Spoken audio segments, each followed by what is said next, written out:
Se você chegou até aqui, significa que você é um bom apreciador de uma arte, de uma série muito bem estruturada, muito bem elaborada, como é o exemplo da princesa, né, da rainha Charlotte. Então, rapidamente, vou fazer uma apresentação profissional, tá? Eu sou psicóloga clínica, tendo desde 2018, sou formada pelo Estácio desde 2018, então, dentro dessa minha caminhada, né, com a clínica, eu atuo hoje com adolescentes, adultos e idosos, né? Então, a prática clínica me fez perceber que a psicoterapia é um processo contínuo de descoberta, de elaboração, de aprimoramento do pensar. Então, é um momento onde você começa ali a colocar em xeque, né, certas coisas do cotidiano, adoecimentos, né, porque o cotidiano também nos adoece. Então, a psicoterapia, ela serve, né, para situações do cotidiano, para traumas, para os distúrbios emocionais, comportamentais e sociais, né? Então, já que eu fiz essa introdução, eu preciso voltar para a obra, né? Então, o início dela me pegou muito e fazendo a adaptação aqui para a gente, né? Para aquilo que nos cabe, eu vou ali parafrasear, né? Puxando um pouquinho para o meu lado, né? Então, querido leitor, essa história de Lady e Lord Danbury, isso não é uma aula de aspectos psicológicos, mas é uma exposição inspirada na narrativa de apresentação dentro da série, né? Então, tudo que for colocado aqui, tudo que foi suscitado aqui é intencional, tá bom? Então, dentro desse nosso encontro, nós vamos dividir em três momentos, tá? O contexto social, o contexto matrimonial e o contexto da construção da responsabilização da escolha, né? Da lei de Danbury. Então, nós vamos caminhar, né, por esses três pontos, tá? Então, vamos começar no aspecto social. O que é esse grande experimento? O que foi esse grande experimento, né? Então, dentro desses primeiros momentos, desses minutos, né, a gente percebe ali que o reino da Charlotte é um reino mestiço, né? Você vê ali os serviçais de todas as etnias, é um reino bem diversificado. Então, quando ela vai para o reino do marido, já é notável que todos os serviçais são brancos. Então, a mudança abrupta dessa realidade, né, quando passa ali de um reino para outro, a gente já vai ali tendo um vislumbre do que seria esse grande experimento. Então, do que se trata esse grande experimento? É a tentativa premeditada de unir dois povos distintos. Então, nós notamos que tudo aquilo não foi gratuito, não foi espontâneo, todo aquele ato passou antes por um conselho, né? Então, na chegada do palácio, né, nesse dia do casamento, a primeira coisa que a gente precisa notar, né, a forma como foi enviados os convites, né, foi uma forma muito, né, ali invasiva, muito rápida, muito, né, então a princesa viúva chega a questionar quem não quer ir para o baile, né, como se todos já estivessem preparados para esse evento, quando na realidade, quando a gente para olhar hoje, se alguém convida a gente para um casamento, a gente tem todo um tempo para se programar, né? Na época não era diferente também. Então, dentro desse contexto, as pessoas chegando até o palácio, a gente consegue perceber pessoas mestiças contemplando, né, a passos lentos e desconfiados, um pouco confusos, né, se de fato vão aproveitar dessa oportunidade que lhe foi dada, né, se não foi algum grande engano, né? Então, dentro dessa perspectiva do vislumbre, a gente tem aqui um curto diálogo entre o Lorde e a Lady, né? Onde ele vai dizer como ela deve se comportar. Então, da mesma forma que ele ficou impressionado, ela também ficou, né? Só que imediatamente ele já faz essa correção. Não fique tão impressionada, se comporte como se você já tivesse vindo aqui, né? Então, dentro dessa perspectiva, eu preciso colocar aqui uma fala da princesa viúva, né? Onde ela está ali caminhando em direção à sala dos convidados no momento do casamento e ela já vai pensando, bom, todos já estão aqui, ou seja, o que ela quer dizer com isso? Todos, brancos, pretos, mestiços, todos estão aqui, mas eu preciso falar primeiro com os pretos, eu preciso falar primeiro com os mestiços, por quê? Eu preciso deixar claro que a presença deles é a vontade do rei, é o desejo do rei, né? Então, dentro desse momento, quando ela vai se direcionando ali para o Lorde, né, ela já chega dizendo, olha, o seu pai era amigo do falecido rei, né, então é um prazer tê-lo você aqui, nesse momento intimista, nesse momento familiar, né, e aí ela já chama ele de Lorde, né, e de Lady Danbury. Então, nesse momento, você nota ali um desconforto, né, da parte deles, que ele fica ali tateando, meio que tentando dizer para ela, olha, eu não sou Lorde, né, eu não tenho um título, eu acho que a senhora está enganada, mas ela não deixa que ele verbalize isso, ela já emenda dizendo, olha, em breve você vai receber o título, né? Então, assim, alguém da alta sociedade deve ter um título. Então, é hora de nos unirmos como sociedade, você não acha? Então, ela já deixa ali, né, claro de que não é um engano, né, de que de fato eles vão ocupar esse lugar da alta sociedade, pelo menos nesse sentido do papel, né? Então, rapidamente saindo desse contexto da obra de arte e indo ali para um contexto, nesse sentido escrito, né, de trabalho ali, nessa questão racial, nessa questão de lutas, né, eu preciso citar aqui o Fanon, dentro dessa obra, Os Condenados da Terra, Fanon vai relatar, né, o que essa experiência colonial nos obrigou a fazer, né, nesse sentido ali de sujeito, né, pretos, né, negros, né? Então, ele vai ali fazer articulações e citações relevantes, né? Então, uma das grandes propostas de Fanon é entender de que forma somos impactados por aquilo que acreditamos, desejamos, né, em torno desse processo de racialização, né, o que foi constituído a partir desse período colonial. Né? Então, continuando, fazendo ali esse paralelo de Fanon com a obra, né? A Lady Danbury, ela escolhe a lealdade. Em que sentido estou falando da lealdade? É claro que se a gente para pensar se existe mesmo a lealdade entre ela e a princesa Charlotte, né? A gente fica assim, bom, naquela época se houvesse algum tipo de traição, seria decapitada, né? Então, até que ponto a gente pode mensurar a lealdade quando existe uma punição de tal natureza, né? Mas colocando aqui, voltando para o Fanon, ele diz que cada geração deve descobrir a sua missão, cumpri-la ou traí-la, né? Então, o que ele está dizendo com isso? Todo mundo precisa estar sensível àquilo que a sociedade está pedindo naquela época, né? Qual o avanço que hoje a sociedade pede de nós? Qual é o avanço, qual a contribuição que você precisa dar para essa sociedade, para o seu tempo, né? Então, o convite do Fanon é um convite muito ativo para que a gente compreenda a nossa missão e resolva agarrar, né? Ser fiel, ser leal e cumprir a nossa missão, né? Dentro do nosso tempo. Então, fazendo esse paralelo, né, o que a Lady Danbury resolve fazer é justamente uma lealdade à missão geracional.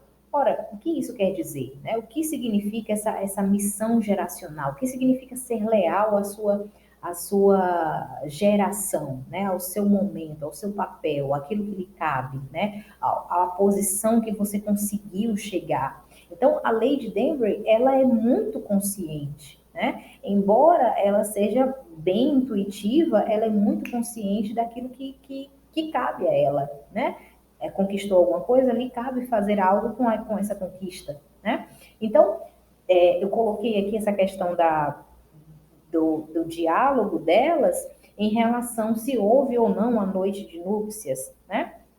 onde ela vem dizendo, olha, se o casamento não foi consumado, a senhora não está casada com o rei, então sua posição está em risco, o grande experimento está em risco, então, e ela fala, olha, não faz muito tempo que as rainhas eram decapitadas se não concebessem filhos. Então, assim, a senhora precisa garantir a sua posição, né? Então, ela vem alertando, dizendo, olha, você não chegou aí, né, gratuitamente, isso não foi um acidente, isso foi pensado. Já que foi pensado, por que é que você não faz um bom uso disso, que foi colocado na sua mão, né? Então, quando a Charlotte, apesar dela não ser exatamente o nosso foco aqui, quando ela estava indo, né, em direção ao encontro já para o casamento, né, porque foi isso, ela falava, bom, por que eu, né? Havia outras mulheres, né? Por que eu? Ela não caiu ali de paraquedas, ela de fato caiu por toda uma articulação governamental, nesse sentido da coroa, né, para tornar um projeto, um experimento, né, para tirar do papel essa possibilidade, né? Então, realmente, ela não foi ali gratuitamente. E a Agatha entende isso, né? Então, é muito legal que a Ágata, você percebe que ela não é de forma alguma uma mulher ingênua, né? Então, quando ela foi convidada para o casamento, ela fala, por que eu fui convidada para o casamento? Isso não faz sentido nenhum, os nossos povos não se misturam, um fica para um lado, o outro fica para o outro, por que eu estou sendo chamada, né? Isso não é gratuito. Então, quando ela chega, quando ela se senta lá, que ela vê uma silhueta de uma mulher preta e começa a ficar ali desconfiada se é ou se não é. Quando ela vê a rainha entrando, né? E ela fala, ela verbaliza, agora sim as peças estão se encaixando, né? O marido, muito desatento, fala o que você disse, ela, opa, quis dizer que ela tá muito linda, querido. Foi só isso que eu quis dizer. Então, o tempo todo, a Agatha sinaliza pra gente, não existe gratuidade.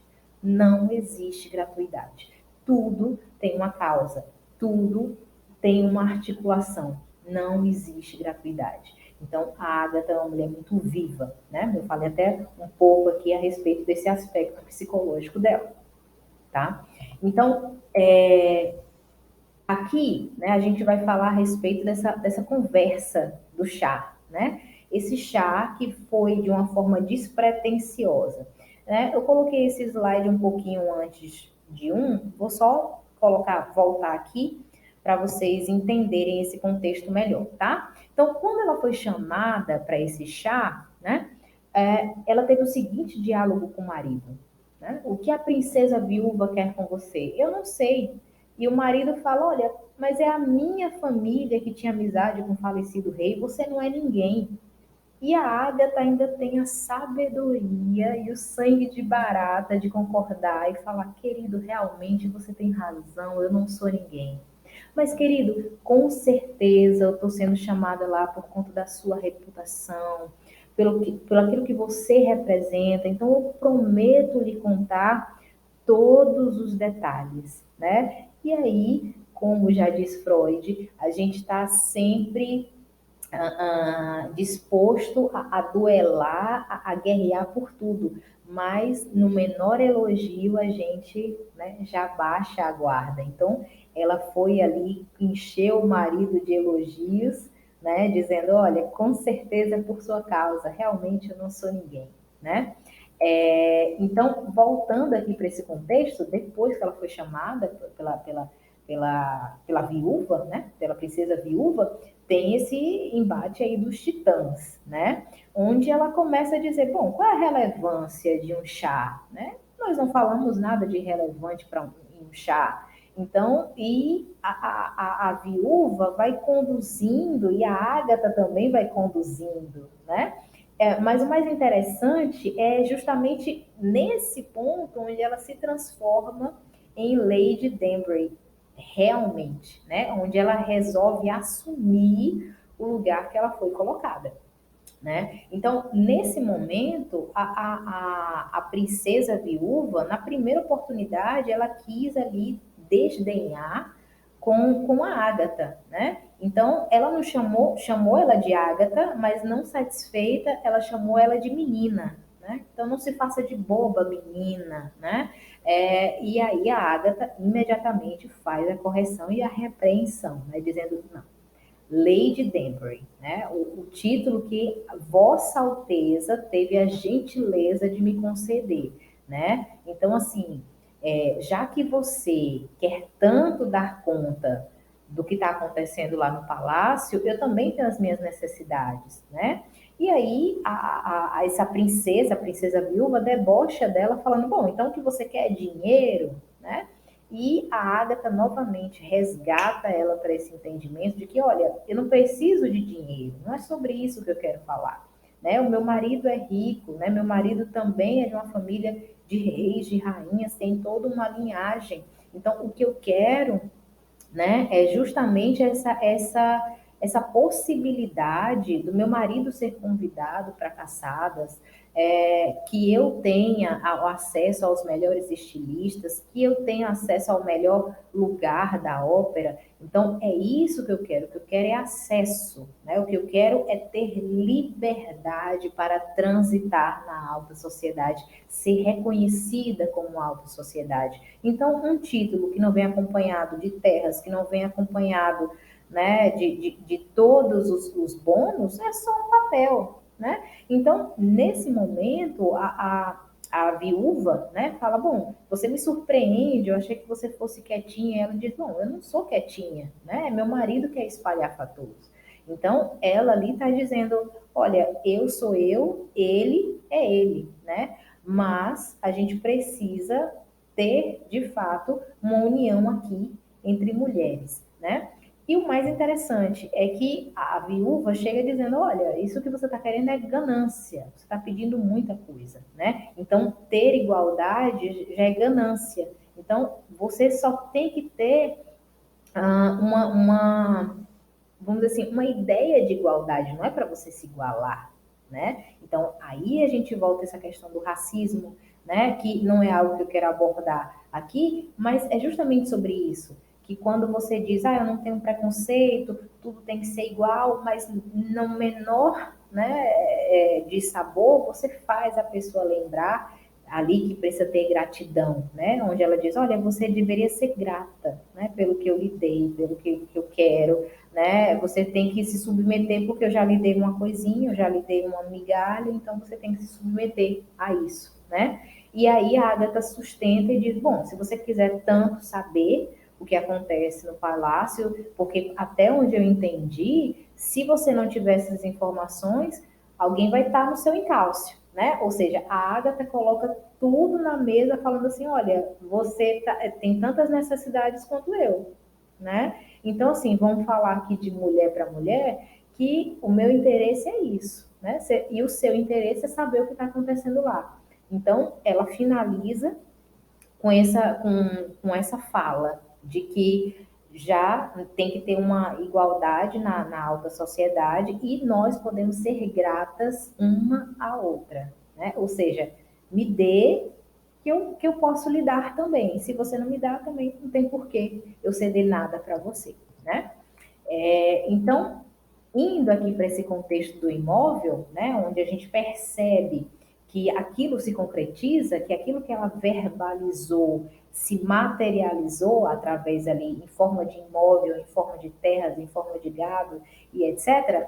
É muito legal esse entendimento do marido, né? Que ele fala assim: bom, como foi que isso aconteceu? E ela fala: bom, eu não tenho a menor ideia, né, de como isso aconteceu. E ele tem ali aquele devaneio dele e fala: bom, vou contar como isso aconteceu. O rei me vê pelo que eu sou, o rei me vê pelo meu valor, pela minha estima, entende que o que ficou para trás está para trás, é um novo mundo e em que os homens são homens e não importa de onde eles vieram, né? Então, ele faz ali esse pequeno discurso, e quando a Agatha acha que isso é uma abertura também para ela falar, que aí é um grande engano, né? Então, ela começa a dizer: talvez isso seja o começo de uma nova era. Olha, eu acredito. E aí ele corta ela falando: quieta, mulher, eu vou testar minha chave, né? Então, volta de novo essa questão de que ela não pode se expressar livremente, né? Ela, de fato, tem suspiros de expressões, né? Suspiro ali de um vislumbre de uma expressão, né? Então, dentro desse contexto, indo ali para essa questão do Lorde, né? A gente percebe que tudo para ele termina em sexo. Tudo, né? Então, se ele tem uma alegria, o convite do palácio chegou, sexo. Se tem uma possibilidade de caçada com os cavalheiros, sexo. Se é negado, se ele tem ali uma frustração porque foi negado naquele grupo, sexo, né? Então, assim, isso volta ali nesse contexto, a gente pode explorar em um outro momento, essa questão da fantasia que se tem a respeito dos homens negros sendo ali uma máquina, né, sexual, né? O apetite sexual de pessoas pretas é bem acima de pessoas brancas, quando na realidade acabamos muitas vezes encarnando isso porque é a única forma de liberar as nossas tensões, né? Então, voltando aqui ao slide anterior, né, onde ele acha que ele está sendo ali recompensado pelo aquilo que ele é, pelo valor, pela estima, na verdade, obviamente que isso não é realidade. E, obviamente, isso não é realidade ainda hoje, né? Então, é um engano você achar que alguém está te valorizando pelo que você é, né? Nós somos valorizados pela nossa representação, de como nós nos colocamos, de como nós enfrentamos certas coisas. Então, apesar dele ser homem, né, em momento algum, dentro desse contexto da obra, mostra ele peitando um outro homem, né? Assim como a Agatha, a Lady Danbury, fez com a princesa viúva, né? Então, a nossa valorização vai dos limites onde vamos colocando, né? Onde vamos dizendo, olha, né? Você tem interesse, eu também tenho, né? Você quer dinheiro, eu também quero, né? Você quer informação, eu quero acesso, né? Então, essa dinâmica existe e precisa, né, ter esses limites para que haja um respeito, né? Para que haja uma valorização. Sem isso, não tem valorização, né? Então, indo aqui agora para Ágata, né, em relação ao sexo, em relação ao desejo de ser mãe. Isso, a Agatha, pelo visto, nunca desejou ser mãe, nunca desejou o ato sexual, pelo menos até o momento ali que estava com o marido, o ato sexual não era algo desejado, esperado por ela, né? Então, quando ela fala essa frase dentro da banheira, né, depois de um ato sexual, onde ela está ali tentando tirar as suas impurezas, vamos dizer assim, ela fala ali com a empregada, né? Será que e se ele colocar um outro bebê gigantesco dentro de mim, né? Ela fala com pavor, né? Da maternidade, do pavor da gestação, do pavor do parto, de uma coisa tipo insuportável. Eu não quero passar por isso de novo, né? Então, assim, dentro dessa perspectiva, né? Retomando um pouco dessa questão sexual. Então, ela está o tempo todo ali falando, olha, como assim isso aconteceu sem aviso prévio, né? Que é justamente essa excitação de angústias, na verdade, que não é nem uma excitação sexual, mas é uma excitação da angústia, onde ele acaba deslocando para o sexual, porque ele não tem ferramentas para conseguir digerir isso, né? Então, uma pessoa muito ativa sexualmente, você pode desconfiar de que ela não tem muitas ferramentas para digerir as suas angústias, né? Então, assim, dentro dessa perspectiva, né, e indo ali para o contexto do casamento, ela fala, bom, ele disse que tem outra surpresa para mim, vai acontecer 2 vezes no mesmo dia, então isso dá ali um indício de que ele não era um homem romântico, de que ele não vinha com presentes, de fato, quando ele dizia que tinha uma surpresa, nada mais era do que o ato sexual, né? Então, dentro da entrada da princesa Charlotte, né, da igreja, nós temos 2 reações, né? A primeira reação é de admiração de outras mulheres negras, de outras mulheres pretas, olham para ela e falam, caramba, você chegou aí, garota. Massa, top, vai, né? Então, elas olham com respeito, com admiração. também confusas, sem entender como ela foi parar lá, mas elas conseguem vibrar, né, com essa vitória, né? Já do outro lado é o desdém da mulher branca se questionando, né, como ela foi parar lá e qual é o atributo que essa preta tem que eu não tenho, que alguém desse reino, dessa província não teve, né? Ou uma mulher nesse sentido, né? O que é que faltou para a gente, para que tenha algo nela, né? Então, indo agora para os aspectos emocionais da lei de Danbury. Já falei um pouquinho dessa questão da maturidade dela, né? Então, ao longo da trama, a gente percebe ela como uma mulher forte, como uma mulher que compreende as mudanças ao seu redor. E vou destacar duas cenas, mas também vou colocar aqui uma terceira, tá? A primeira é a respeito da morte do marido. Né? Na morte do marido, você vê ali ela sendo dissimulada, né? Porque foi algo que ela esperou bastante. Ela sai, fala com a empregada, dizendo: Olha, não preciso de tantos banhos assim, finalmente chegou ao fim. E naquele momento você diz: Caramba, que mulher fria, né? Que mulher perigosa. Mas por outro lado, você fica: Bom, eu compreendo, né? Porque de fato não havia ali de forma alguma um afeto, né? O afeto que existia era um afeto diferente do amor, né? Havia sim um afeto, mas não, vamos dizer assim, um afeto bom, né? Então, dentro dessa perspectiva, quando ela grita, faz toda aquela cena para dizer que meu amor se foi, né? A gente compreende, mas ao mesmo tempo fica ali, até que ponto, né? Até que ponto ela é uma boa pessoa, né? A gente tem ali esse momento de dúvida, né? Outro momento alto, chave, foi que ela mexeu num ponto muito sensível, que é a maternidade, né? Então, nessa cena que você está vendo aí, onde ela percebe que continua na sombra de um homem, que para sobreviver, embora ela não se case, né?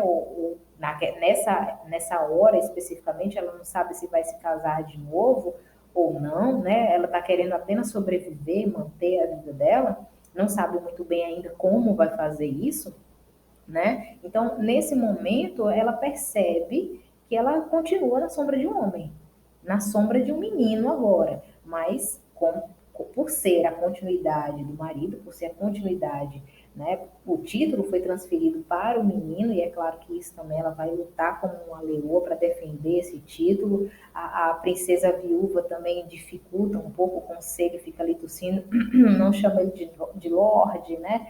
Chame ele apenas do filho da Ágata, né? E etc. E é um momento também muito legal quando elas se encontram ali e a princesa viúva consegue reconhecê-la não como inimiga, mas como alguém que te eleva, alguém que te traz ali uma questão de eu preciso dar o meu melhor, porque essa pessoa também puxa de mim, né? Então eu achei um fenômeno quando ela, olha, a gente precisa de algo mais forte do que o chá. Não chore, não chore porque você tem sido alguém que me surpreendeu, né? Tem sido muito excitante esse debate entre nós, esse momento entre nós. Eu não quero perder isso. Você foi uma das pessoas que mais me revirou, né? Foi isso que ela quis dizer e disse, né? Então, por um breve momento, ela tem uma vulnerabilidade, mas a princesa rainha norteia ela de novo. Olha, fique firme, né? Suporte o que precisar de suportar. E você é um excelente muito bom debater com você. Ela quase disse: eu preciso de você como inimiga, né? Porque se eu não tiver você como inimiga, a vida fica sem graça, né? E quanto muitas vezes o inimigo faz a gente ali trazer o melhor, né? Trazer à luz o melhor, né? Então, voltando essa cena com o filho, eu achei fantástico a capacidade dela de perceber que ela não foi mãe, né? Então ela fala, olha, o filho pergunta, olha, que horas eu vou poder voltar para babá, né? E ela se abaixa e diz, olha, eu entendo que é assustador ficar sem a sua babá, né? Mas a sua mãe sou eu. e você agora é o homem da casa. E como homem da casa, você tem deveres com a sua família, né? Então, vamos, é como se ela falasse para ele, né, ali entre linhas, quanto mais cedo você for cumprir suas obrigações, mais cedo você retorna para sua babá. Ou seja, para alguém que ele considera ali como mãe, né, que ocupou definitivamente o papel, a figura materna para ele, né?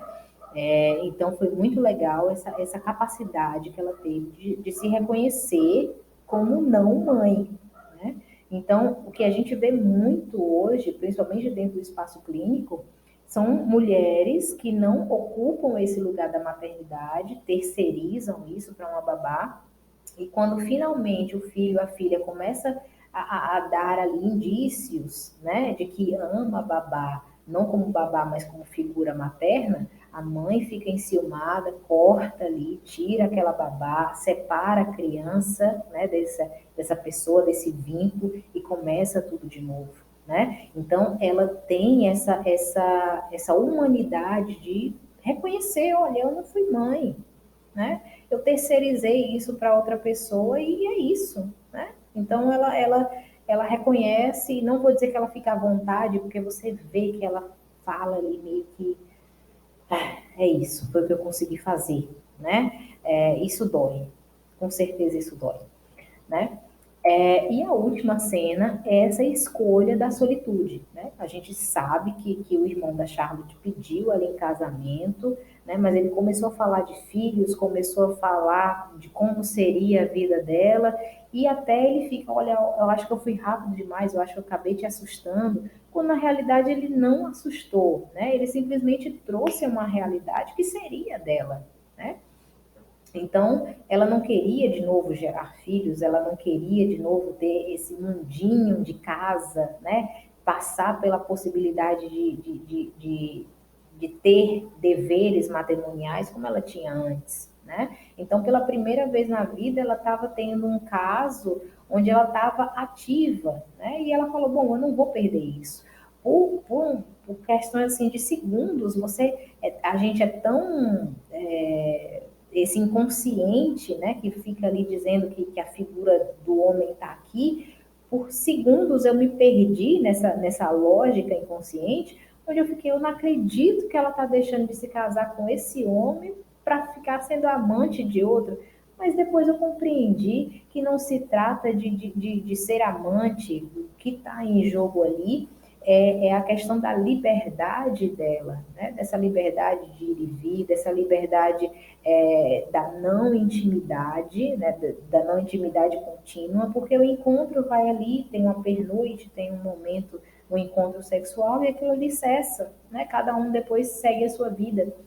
Então, ela não disse não, né, para o casamento, ela disse sim para ela. E existe uma diferença entre essas duas coisas. Né? Ela precisou dizer não para o casamento para ela conseguir dizer sim para ela, de sair, né, da sombra de mais um homem. Né? Então, ela verbaliza isso. Olha, você não tem noção do quanto esse casamento me salvaria financeiramente, em todos os sentidos, onde ele garante que os filhos dela iam ser tratados como filhos dele, né? Ele garante ali esse compromisso com as crianças, e com certeza ela teria, né? Mas ela resolveu se descobrir como mulher. Ela resolveu falar, bom, eu não sei o que vai ser da minha vida, mas para o casamento eu não quero voltar. É um lugar onde eu não quero estar novamente. Né? E ela pagou o preço por ser quem é, né? Então, essa é uma dos grandes quiprocós na clínica,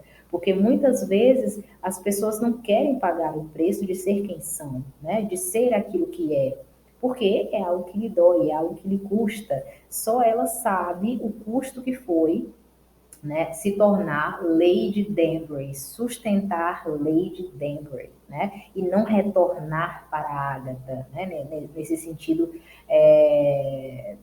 menos evoluído, né, porque a Lady Danbury é o lugar onde ela se expressa, a Lady Danbury é o lugar onde ela faz os seus desejos e as suas vontades, né. Bom, então era isso que eu queria colocar aqui para vocês, essa foi a minha contribuição. Agradeço vocês pela atenção, tá? E eu aguardo, então, para um próximo conteúdo ainda a respeito da série, tá bom? Se você gostou, curte, compartilha. Vamos suscitar aqui a diversão e a reflexão. Um grande beijo, um abraço fraterno a todos. Tchau, tchau.